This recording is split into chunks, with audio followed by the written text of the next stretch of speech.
మా ఊరు బుక్కాపురం. జగనన్న పట్టిన పథకాలు మాకు అన్ని బాగానే అందుబాటులోకి వచ్చాయి. సచివాలయాలు, health clinic, library, Rythu Bharosa, ఇంటి స్థలాలు అన్నీ అందాయి.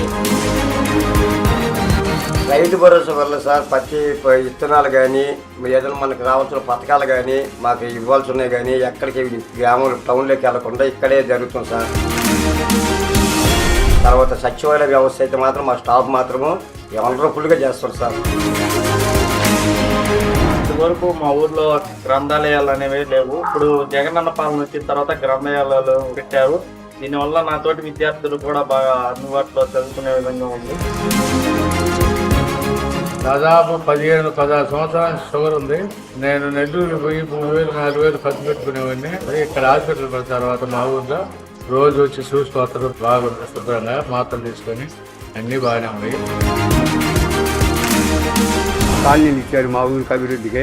సచివాలయం ఉంది, హాస్పిటల్ ఉంది, అన్నీ బాగా జరుగుతున్నాయి.